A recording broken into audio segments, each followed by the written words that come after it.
গত বছরের ৫ আগস্ট রাজনৈতিক পট পরিবর্তনের পর পরিবর্তিত পরিস্থিতিতে আগামী ফেব্রুয়ারিতে যে নির্বাচন অনুষ্ঠিত হচ্ছে তা উপলক্ষে বাংলাদেশ জামাত ইসলামীর পক্ষ থেকে আগেই সবগুলো আসনে প্রাথমিকভাবে নমিনেশন দেয়া হয়েছে। যদিও চূড়ান্ত সিদ্ধান্তে এর মধ্যে খানিকটা পরিবর্তন আসতে পারে বলে মনে করা হচ্ছে। ময়মনসিংহের ফুলবাড়িয়া আসনে নতুন এক প্রার্থীকে দিয়েছে জামাত ইসলামী, যাকে এলাকার লোকজন চিনেন না বলে জানাচ্ছেন।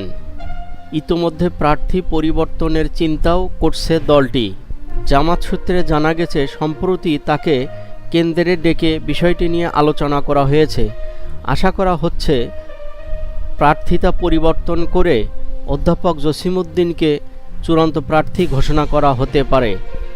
দর্শক, তাহলে চলুন নতুন প্রার্থী সম্পর্কে স্থানীয় বাসিন্দারা কি বলছেন তা জেনে নেই। চ্যানেলটি সাবস্ক্রাইব এবং লাইক ও কমেন্ট করে আমাদের পাশে থাকুন। আসসালামু আলাইকুম। ওয়ালাইকুম আসসালাম। আপনি কেমন আছেন? জি আলহামদুলিল্লাহ ভালো আছি। আচ্ছা, আপনার কাছে একটু জানতে চাই। হ্যাঁ, আচ্ছা তো বিষয় হলো সামনে তো নির্বাচন। হ্যাঁ, আচ্ছা তো ফুলবাড়িয়া আসনে জি। জামাত ইসলামের নমিনেশন কাকে দিলে আপনি খুশি, বা কাকে নমিনেশন দেওয়া দরকার বলে মনে করেন? আমরা তো আসলে সাধারণ জনগণ, আমরা তো পাবলিক মানুষ, আমরা আনাচে কানাচে চাষ করে যে কোনো জায়গার মধ্যে বসি এক জবেই তো সবাই খালি একমতই দেয় যে জসিম স্যারই নমিনেশন পাবো এবং জসিম স্যারই আমরা এমপি হিসাবে দেখতে চাই। ফুলবাড়িয়ার জনগণ সবারই মুখে একমত। আমরা যেখানেই বসি চাষ করে বসি, সব জায়গাতেই আমরা এক কথাই শুনি জসিম স্যার। আচ্ছা আচ্ছা, আমরা যতটুকু শুনেছি যে কামরুল হাসান মিলন সাহেবকে ফুলবাড়িয়া আসনে জামাতের প্রার্থী হিসেবে ঘোষণা করা হয়েছে, তো ওনাকে আপনি চিনেন কিনা? ওনাকে আমরা চিনিই না এবং উনি এখন পর্যন্ত আমাদের এলাকায় আসেও না। এবং আমরা যা শুনি আর কি মিলন সাহেবের ব্যাপারে, যে মিলন সাহেব কেরা সারা বছর ময়মনসিংহ রইল, ফুলবাড়িয়ার কোনো কাজের বা কোনো মানুষের কাছে এই পর্যন্ত কোনো সময় আসে নাই।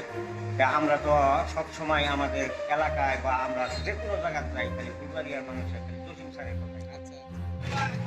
আসসালামু আলাইকুম বড় ভাই, ভালো আছেন? আল্লাহ রাখছে ভালো।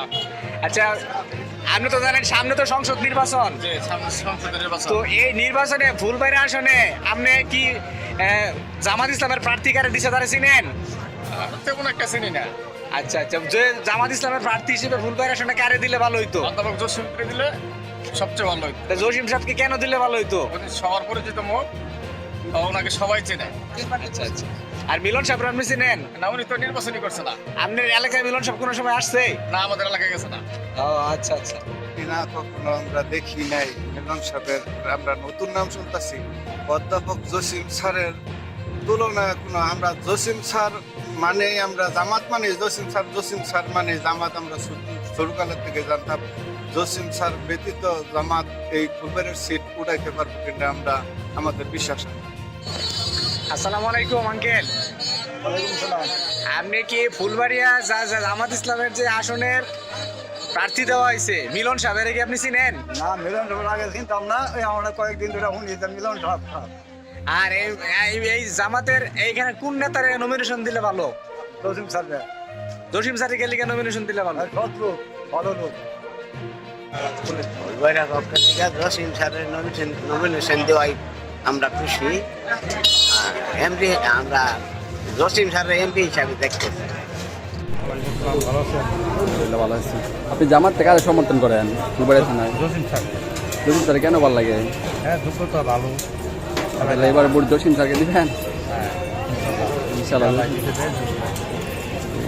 আসসালামু আলাইকুম। আসসালামু আলাইকুম, ভালো আছেন? আপনি জামাত থেকে কারে সমর্থন করেন?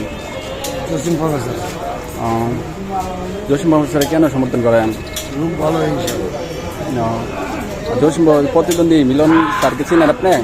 আমি চিনিও না, জসিম প্রফেসর বলতে পারি। আচ্ছা, ঠিক আছে, আসসালামু আলাইকুম। আসসালামু আলাইকুম, ভালো আছেন?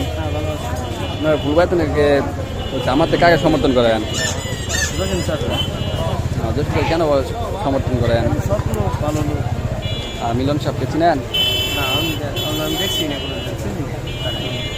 নাম শুনছি, আমি চিনি না। ঠিক আছে, এইভাবে বলতে জসিম স্যারকে দেবেন নাকি? আলহামদুলিল্লাহ। আসসালামু আলাইকুম, ভালো থাকেন।